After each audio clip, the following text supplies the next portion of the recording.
मानव समाचार, मानवता के हक में। तकदीर की बाजी कभी हारोगे तो समझेगा, तकदीर की बाजी कभी हारोगे तो समझेगा, फुटपाथ पे एक रात गुजारोगे तो समझेगा, किस कर्ब व अज़ियत से गुजरते हैं जो मरते हैं, तुम डूबती कश्ती से पुकारोगे तो समझेगा। दोस्तों, दीनदारों, मस्जिदों, मीनारों के इस शहर में, जहाँ मालेगांव शहर की दरिया दिली, फैयाजी, यहाँ की सखावत बेइंतहा मशहूर है। ये शहर पूरे हिंदुस्तान भर में अपने मेहमान नवाजी को लेकर एक मुनफरिद शनाख्त रखता है। मगर अफसोस कि इस शहर में आज कई ऐसे वाक़यात हम देखने को मिलते हैं कि कई बुज़ुर्ग, कई लावारिस लाशें, कई बेवा ख़वातीन, कई उम्र दराज मजदूर एक दूसरे चौक चौराहों पर मौत का शिकार हो जाते हैं। उनका कोई पुरसान हाल नहीं रहता, उनका कोई देखने वाला नहीं रहता। अल्लाह हर वक्त में असबाब पैदा करता है। आज हम देखते हैं कि मालेगांव शहर में ऐसे बेसहारा लोगों के लिए अल्लाह ने एक मुखलिस असबाब पैदा किया है, और वो है शफीक एंटी करप्शन। आज शफीक भाई की हम लोगों की मुलाकात इस तवस्सुस से हुई कि आज ये आयशा नगर कब्रस्तान में एक 55 साला लावारिस शख्स की लाश की तदफीन करके आ रहे हैं। तफसील ये थी कि जुमा के रोज़ इनको चंद साथियों ने फ़ोन किया कि सर्वे नंबर 55 में एक बुज़ुर्ग बहुत, जिनकी तबीयत ख़राब है, बहुत सीरियस है, ये पड़े हुए, इनका कोई पुरसान हाल नहीं है। अब देखिए कि यार हर किसी के माँ बाप होते हैं, लेकिन कहा है कि दोस्तों कि जिसका कोई नहीं उसका खुदा होता है। खुदा ने देखा, एक असबाब पैदा किया, शफीक भाई वहाँ पहुँचे और उस बुज़ुर्ग को जुमा के रोज़ सिविल अस्पताल लेकर जाया गया, जहाँ उनकी हालत नहायत तशवीशनाक थी। अल्लाह की मसलियत रही कि उस बुज़ुर्ग की मौत हो गई। जुमा के रोज़ उनके इंतकाल के बाद शफीक भाई ने उन्हें सिविल हॉस्पिटल से कानूनी कार्रवाई के लिए कारपोरेशन से रब्ता कायम किया। पीर के रोज़ तमाम कानूनी कार्रवाइयाँ मुकम्मल होने के बाद आज इन्होंने अपने ज़ाती खर्च से उस बुज़ुर्ग की तदफीन की। अब से 6 महीना कबल वो बुज़ुर्ग जिस कारखाने में ज़रिया मास इख्तियार किया करते थे, अफसोस कि उस कारखानादार को भी उनका नाम नहीं मालूम था। इन लोगों ने उनकी शनाख्त के लिए बेइंतहा कोशिश की, लेकिन उनकी शनाख्त नहीं हो सकी। आज शफीक भाई का ये दोस्तों पहला मौका नहीं है। इससे पहले भी हम लोग देखते हैं कि दयाना शिवार का इलाका हो, कि मालदा का इलाका हो, कि दरे गांव का इलाका हो, जहां कहीं भी लोग लावारिस लाश देखते हैं या किसी बीमार परेशान शख्स को देखते हैं और उसका कोई पुरसान हाल नहीं रहता, तो बेइंतहा हर चलते फिरते आम आदमी की ज़बान से निकलता है कि शफीक एंटी करप्शन को बुलाओ। दोस्तों, मैं इन्हें मुबारकबाद पेश करता हूँ, अल्लाह के हुजूर दुआ कहूँ कि इनको मज़ीद खिदमत का मौका फराहम करे और इनके हौसलों को मज़ीद बुलंद करे, इनकी खिदमत का दायरा मज़ीद वसी करे। आज हम इनसे जानते हैं कि आज जो तदफीन हुई उससे मुताल्लिक क्या तदफीन थी। शफीक भाई, मैं आज के इस सवाल से पहले, आज की तफसील से पहले मैं चाहता हूँ कि आप इतना एक्टिव रहते हैं इस मामले को लेकर, अल्लाह ने आपको खिदमत का जो जज्बा है, तो क्या शहर मालेगांव में आप कोई ऐसा प्लेटफॉर्म नहीं तैयार कर सकते, लावारिस होम, कि जहां ले जाकर आप इन लोगों को संभालने का बंदोबस्त करें? शहर में बेशुमार लोग ऐसे, कितने को तो बच्चे होते हैं माँ बाप को संभालते नहीं। तफसील से पहले बताएंगे क्या आप इस चीज़ का इरादा रखते हैं? अल्हम्दुलिल्लाह, पहले तो मैं अपनी बात शुरू करने से पहले अल्लाह रब्बुल इज़्ज़त का शुक्रगुज़ार हूँ कि अल्लाह ने मुझे इस काम के लिए चुना, और इस फील्ड पे काम करने का जज्बा तो हर किसी को है। मेरा भी अपना एक इरादा था कि इस तरीके से ओल्ड हाउस बनाया जाए मालेगांव शहर के अंदर, लेकिन फिर मैं थोड़ा पीछे हट जाता हूँ, इसलिए कि जिस वक्त अगर हमने मालेगांव शहर में ओल्ड हाउस बना दिया तो कहीं हमारे अपने नौजवान, जैसे आज 2 केस निकल रहे, 4 केस निकल रहे, कल वो ज़्यादा ना बढ़ जाए। ऐसा तो नहीं है, बहरहाल होना चाहिए कि जिनके माँ बाप नहीं है, सिर्फ ऐसे पेरेंट्स को ही, मतलब वहाँ पर ऐसे बुज़ुर्गों को ही शामिल किया जाए। अभी तो देखो अल्हम्दुलिल्लाह, मेरी मालेगांव शहर के जो ज़मीन के बहुत जाने माने हैं हमारे हाजी अब्दुल मजीद बखार वाले साहब, उनसे मेरी पीछे बातचीत हुई थी।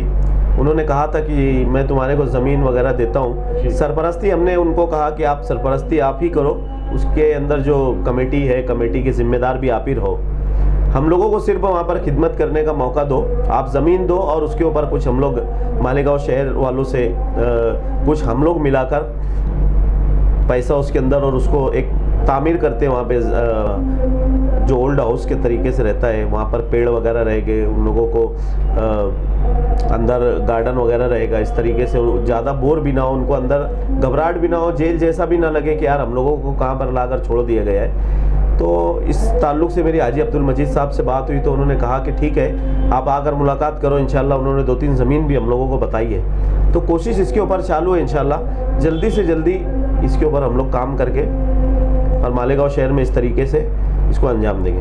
दोस्तों, आप देख रहे हैं शहर का सबसे न्यारी यूट्यूब चैनल मानव समाचार। मानव समाचार के ताल्लुक तवस्सुस से और मालेगांव इलेक्ट्रॉनिक मीडिया की जानिब से मैं तमाम शहरियान से गुजारिश करता हूं कि शफीक भाई के इस मिशन में साथ दें। जहां इस शहर में बेशुमार यतीम खाने हैं, वहीं इस शहर में लावारिस होम की भी बहुत ज़्यादा ज़रूरत है कि बैरून शहर से यहाँ लोग रोटी रोजी करने के लिए आते हैं और काफ़ी अरसा गुजर जाने के बाद उनकी कोई शनाख्त तो नहीं होती और वो लावारिस की ज़िंदगी मर जाते हैं। शफीक भाई के इस मिशन में अल्लाह कामयाबी के असबाब पैदा फरमाए। मैं शहरियान से गुजारिश करता हूं कि शहर के इस असास के लिए आप लोग कोशिश करेंगे।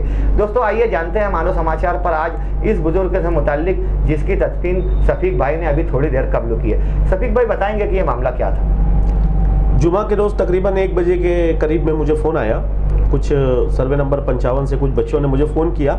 उस वक्त मैं मालदा में एक मामले के अंदर गया था, वो बंदे का कोई ऑपरेशन वगैरह का मामला था, तो मैं वहाँ चला गया था। तो उनको बोला मैं कि आप उनको सिविल हॉस्पिटल लेकर पहुँचो। उन्होंने कहा कि बुज़ुर्ग है, बहुत ज़्यादा खस्ता हालत में पड़े हुए हैं, तो आप इनको आकर एम्बुलेंस के ज़रिए, तो मैंने उनसे कहा कि ऑटो वगैरह आप कर लो और इनको सिविल हॉस्पिटल आप लेके पहुँचो, मैं वहाँ पे आता हूँ। तो मुझे तकरीबन 1-1:15 बज गया था। बच्चे तो एडमिट करा के उनको चले गए थे, लेकिन जिस वक्त मैं गया तो उनके पास कोई मौजूद नहीं था और उनकी सांस मतलब कमोबेश यहाँ से सांस ऊपर चल रही थी। मैंने डॉक्टरों से बात किया तो डॉक्टरों का ये बोलना था कि यार बड़ी मुश्किल है, बचना नामुमकिन है।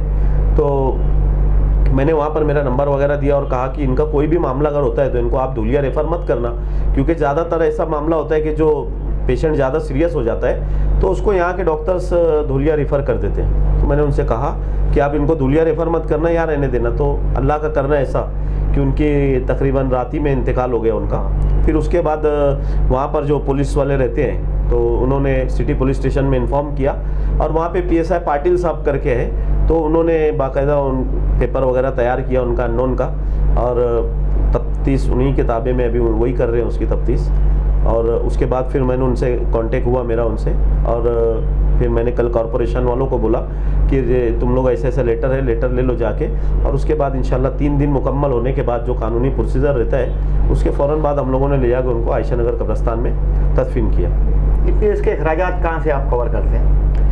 अल्लाह रब्बुल इज़्ज़त ने उतना दिया है, तो इंशाल्लाह ये तो अभी बताना भी मेरा मकसद नहीं है, लेकिन कई लाशें ऐसी हो चुकी है अल्हम्दुलिल्लाह, तो अल्लाह उसके असबाब पैदा कर देता है। आप अकेले करते हैं, आपके साथ में कोई अंजुमन अदारा कुछ लोग? अभी तक तो किसी को लिया नहीं हूँ, कुछ मेरे दोस्त तो है, कभी कभी उन लोगों से मदद ले लेता हूँ, लेकिन अल्हम्दुलिल्लाह ज़्यादातर मैं खुद करता हूँ कि अल्लाह ने उतना साहिब हैसियत बनाया है। अभी आज गांव में कहीं भी कुछ ऐसा मामला होता है तो बराह रास्त तो हर किसी के मुंह से यही साख्ता निकलता है कि शफीक एंटी करप्शन को बताओ। आप मशहूर होने की वजह करम है मेरे अल्लाह रब्बुल इज़्ज़त का कि खिदमत खल्क के तवस्सुस से शायद अल्लाह पाक ने ये लोगों के दिल में मेरे लिए एक जगह बना दी कि कहीं भी कोई हादसा हो या कोई भी मामला हो तो यार शफीक भाई को बुला लो, तो लोग फ़ोन कर देते हैं मेरे को। पूरे मालेगांव शहर के अंदर ज़्यादातर मेरे नंबर्स हैं, तो लोग फ़ोन करके बोल देते हैं कोई भी मामला हो तो अल्हम्दुलिल्लाह मुझे सबसे पहले फ़ोन आ जाता है। शफीक भाई, हम लोग तो